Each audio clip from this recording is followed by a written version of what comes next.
This is the unit on sound, and sound is produced by any vibrating object. As long as there's a medium around, we'll get to that in a minute, but anything like strings, vocal cords, tuning forks, those are the kinds of things we'll be talking about. TED, remember what that stands for?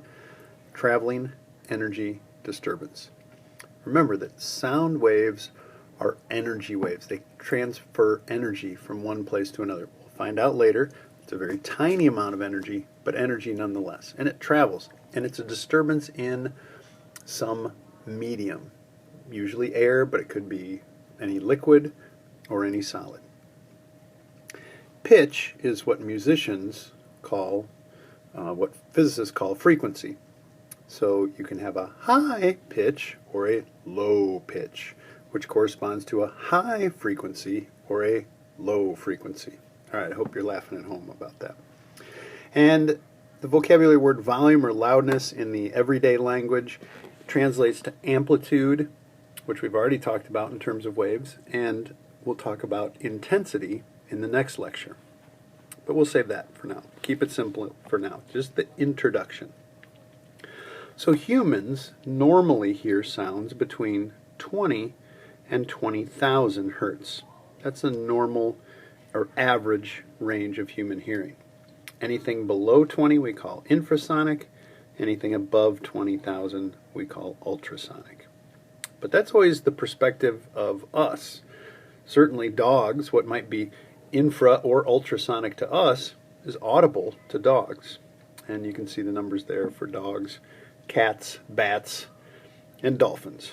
Your ocean-going mammals have the greatest range, overall range of hearing of any animal on the planet.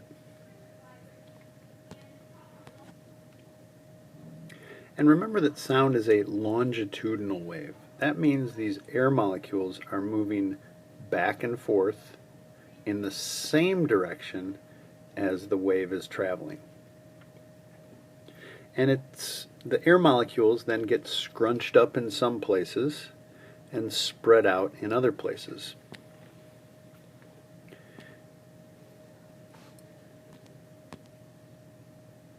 So this is what a sound wave would look like if the air molecules were really, really big. We would actually be able to see those molecules scrunching up or spreading out. And remember, all waves have the same graph, and that's this sinusoidal shape down here.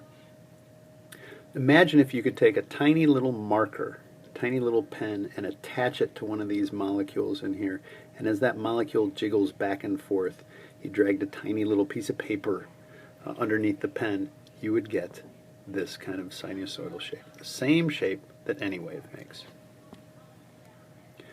Where the air molecules are scrunched together, high pressure, it's called a compression, and where they're spread out, where the pressure is lower, that's called a rarefaction. Kind of a funny word, but fun to say. And here's really the last question for the day. Sound travels fastest in...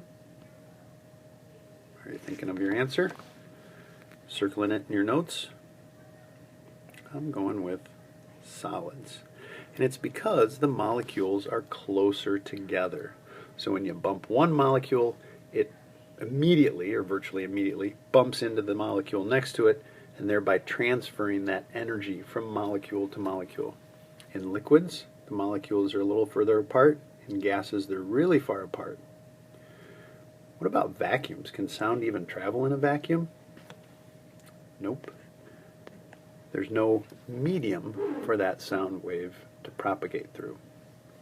And plasmas, that's that fourth state of matter. That's when you tear all the electrons off an atom and it's just kind of a soup.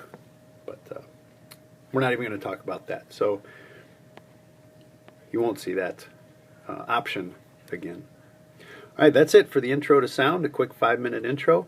Worksheet on sound intro, it would be the homework for tonight after watching this video. Thanks for tuning in.